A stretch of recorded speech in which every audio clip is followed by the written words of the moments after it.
Week in review, Monday, January 13th. I'm in Frankfurt, Germany, in my hotel room. Just broke away from some meetings we're doing with the general and the army, and to film this. It's evening. It's afternoon, 3:44 here. I'll start with comments from last week, just a couple, and then I'll go into some of the topics of what I've been up to here and before. So the first comment is at Extremist 1978. Hey Dave, age group qualifier question here. I just realized there are no more quarterfinals. May I ask what the thought process was behind removing those? Even though I never made a semifinals, it was a nice gauge and accomplishment structure. Do I assume that the 2% per division is now the age group? Thank you in advance. So conceptually, we went from having 4-stage qualifiers throughout all divisions to 3-stage qualifiers. And with the 4-stage qualifiers that existed last year with the age group qualifiers, there was a lot of redundancy in terms of like online, and then the actual competition. 3 onlines in a row, actually. So by doing by moving everyone to a 3-stage competition, it's open. Then there's the middle qualifying section, and then there's the games. The piece with quarterfinals, though, we had this conversation with the affiliates last week in Nashville. There was some confusion around that. Uh, they were, they said, "What happened to quarterfinals? How come you guys got rid of those?" And we've heard that from other people too. Basically, what's interesting about that is last year was the only year we've done quarterfinals, and the year before that we did top 10%, and then there was a year before that we did qualifiers, and then before that we didn't have a quarterfinal stage at all.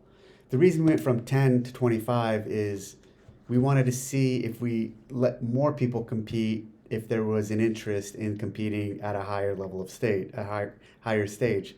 A lot of people, even within our company, thought that people would not be interested in competing in quarterfinals because they'd be so far down that 25% leaderboard that they wouldn't have a shot of advancing. But actually, a lot of people registered for quarterfinals that had no chance of advancing forward.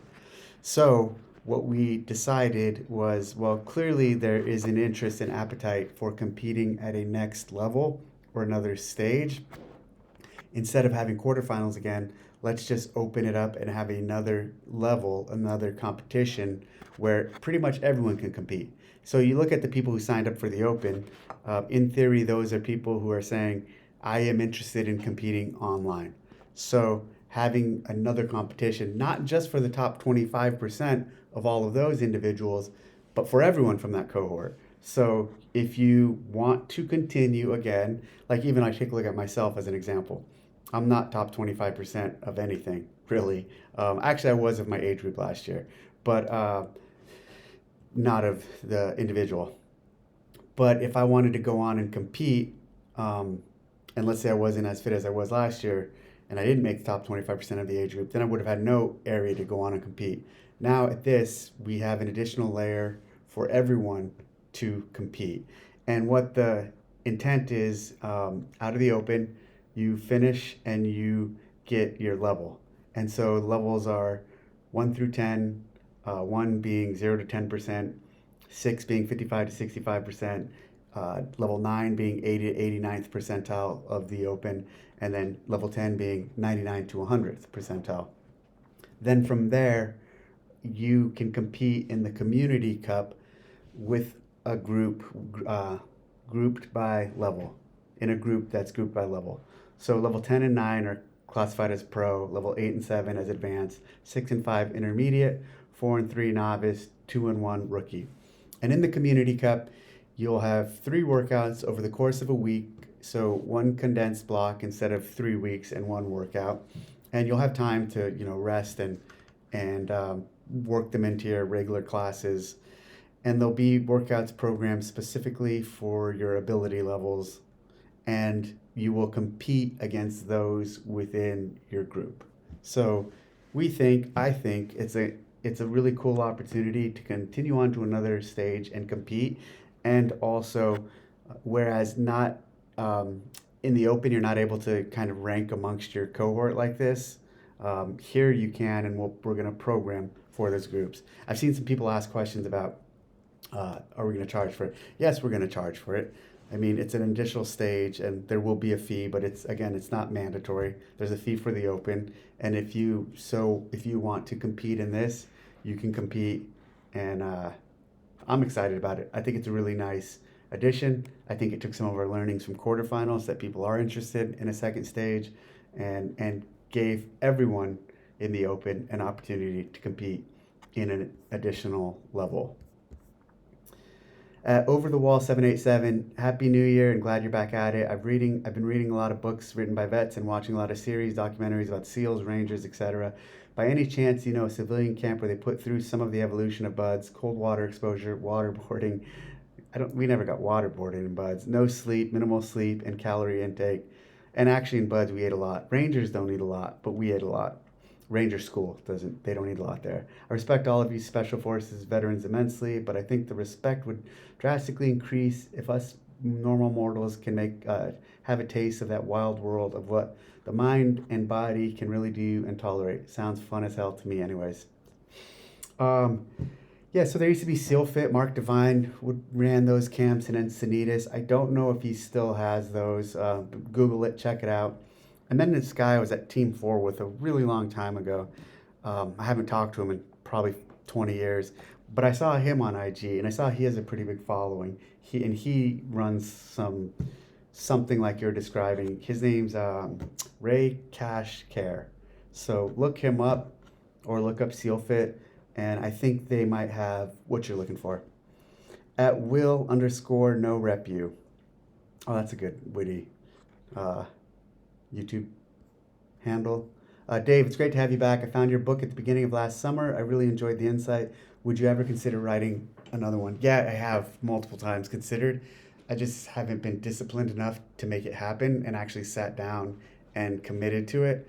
I thought about doing one this year. Again, I don't know. I just need to commit to it, and I have not. But each year comes around, and I think, okay, I need to do this again, but I don't. And so I should maybe find some motivation to make that happen.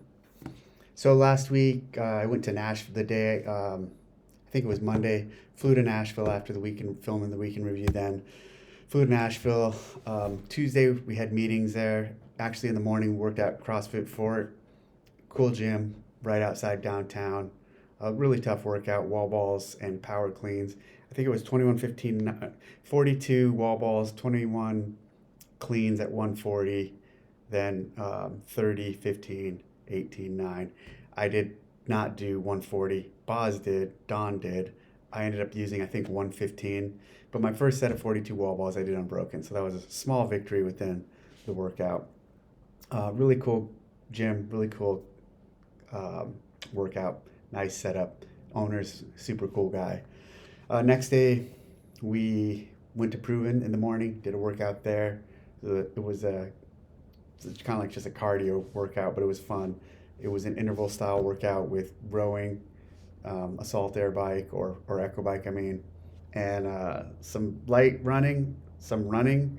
I say light because I took it light because of my hamstring, and then double unders. Hamstring's getting better, but I'm still not pushing it because I don't want to re-injure it. Later in that day, we had an affiliate gathering with local affiliates. There was a number of affiliates from within the Nashville area that we invited to sit down with the leadership team and had some really good discussion. It was there that they kind of highlighted confusion around the Community Cup and what it meant and how it was different from the quarterfinals. So that led me to film that video that I made last week and put on my channel as kind of an explainer of what the Community Cup is. And a lot of other good topics. It's always good to sit down with affiliates, especially some of the people on our leadership team have not had a lot of CrossFit experience because of not a lot of CrossFit experience. They don't have as many interactions with affiliates as someone like myself or Jay or Don as we do. So getting affiliates together with everyone on the team and kind of letting them talk and hear from both directions, I think is beneficial for our team for sure, and also beneficial for the affiliates. So really good feedback from that. Enjoyed that. Great time. So for all of those who came, thank you. After that, flew back. I flew back that evening. Was home Friday, and then Saturday, flew to Frankfurt, where I am now, and long flight, but wasn't too bad. Got here. Uber makes traveling easy from the airport to the hotel. Like I remember days traveling internationally when there was not Uber, and just like getting a car or a taxi was more of a pain in the ass. But with Uber, didn't need to interact with the driver, could just schedule and go. From there, went to the level one seminar. Actually, there's two. I think it was at Bull and Bear, CrossFit Bull and Bear. There's two of them. The first one I went to was not the one that was hosting the level one seminar. Then I went to the right gym that was hosting the level one seminar. Hung out there for a bit, saw the staff, seminar staff, a couple new team members I haven't met before, so that was cool seeing them. And then Marcus McLean, someone who's been on the team for a really long time. The three of them were teaching the course, and it was a pretty packed course. There was around 30 people in the course, so good turnout from that.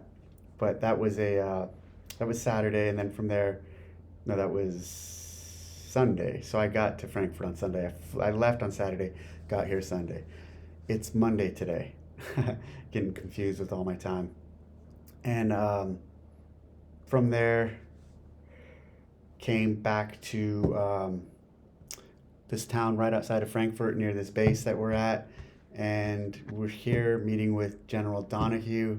He is a 4-star general who's in charge of Army Europe and Africa commands, and looking at doing some work with him out here. We did some work with him in the States, and he and I actually go way back.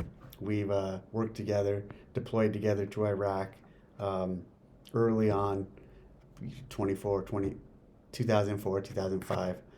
So it's good to see him and reconnect. I am here. I have another affiliate gathering tomorrow night here with affiliates from the Frankfurt area, and then Wednesday morning I am leaving. Tomorrow we train the general's crew, and Wednesday morning we train the general's crew, and then Wednesday afternoon I go to my next stop on this trip. A couple other things wanted to talk about. Let's see, let me look at my list. Oh yeah, the prize money. So we announced the details for the prize money earlier this week, and I'm really excited about the structure and the concept. And basically, what we announced was the open money feeds the prize money. So if you care about like supporting the whole sport and the whole system, registering for the open directly impacts the affiliates and the athletes. And I say the affiliates because for the first time we've structured it so a big segment of the prize money will actually go to affiliates, which I'm really excited about. And what's that look like? We're basically giving $2,500 gift cards to Rogue or from Rogue to a number of affiliates that meet some certain criteria. And why Rogue gift cards? Well, because at least with that you can build your gym up or improve the equipment or make reinvest in your gym with that money to give a better experience to your clients. And so how it's working is the model, there's half of all the registration from the open goes to prize money. And so in this model, I have some numbers scripted here, where 300,000 people sign up, the total cash prize for the game season is $3 million. And of that, 20% of that is for affiliate prizes. So if 300,000 people sign up, 600,000 of that goes to affiliates in the open. And the way that breaks down is in that model there will be 2 different categories for how affiliates will get prize money. Through participation, through numbers of people who sign up for the open, and through performance. And performance, we've had this leaderboard in the open before. We've actually had both leaderboards in the open. And each will be broken down essentially by region. There's several regions that we've used in the past that will stay the same. And so let's say North America East or North America East, North America West. In the model where 300,000 people sign up, and the prizes for affiliates in the Open is 600,000. That means roughly 17 gyms in North America West and 17 gyms in North America East, and also 17 in Africa, 17 in South America, 17 in Europe, 17 in Asia will get these $2,500 gift cards for the 17 with the most people signed up in those areas. Also for performance. So you don't need to have a lot of people signed up to be able to play in this competition, call it. You can also win it by competitive level. And now, so people, when we were talking about this, would say, oh, well, those with the most people also are the ones who perform the best in the Open. And that's not true. We had them did a cross comparison of both lists from last year. And I think from like each continent, call it, or region, there's like 2 or 3 that were on both lists. So meaning you could have a really high score as a gym with just a few of your members contributing, rather even if you had 200 people sign up, if you had way more people sign up than the other gym. Regardless, the point is it's an opportunity to give back to the affiliates and support them in I believe, a meaningful way. And the more people that sign up, the more of these gift cards we're able to give, and the more affiliates are able to receive the benefit of that. Same thing goes out into the Open. Into the individuals. So in the Open of this model that 300,000 people sign up, 5% is going to the Open. So $150,000 is a lot of money in the Open for prize money. And it's more prize money for the top 3 individuals than we've ever given. Top 3 each week, and then top 3 at the end of the Open. Also for individuals, semifinals, everyone who qualifies through our online semifinal will get a payout. So that's also really cool. And then at the games in this model, the top spot gets 367,000. So that's if 300,000 people sign up, and last year I think it was like 320 sign up. Our highest ever has been 415. If 300,000 people sign up, the payout to the top individual is 360 something thousand. What's cool, or what's different too, is as more people sign up, the prize money for all of these spots, individuals too, increase. Same thing with divisional games, age group, and adaptive. So again, it's this notion of if you really care about the sport and care about these athletes making more money, care about the affiliates, this is one way to see that just by participating in the Open and engaging, you're making a difference and contributing to the overall cause of the prize purse, which I think is pretty cool and unique. So let me see, looking at my notes. That's it. Have a couple more days here. Then I travel to my next stop. And then this weekend, I will head home. So busy trip, but it's all been fun and good. And great seeing people out here in Europe and seeing the support and meeting new people. Thanks for tuning in. Post your comments on the video page.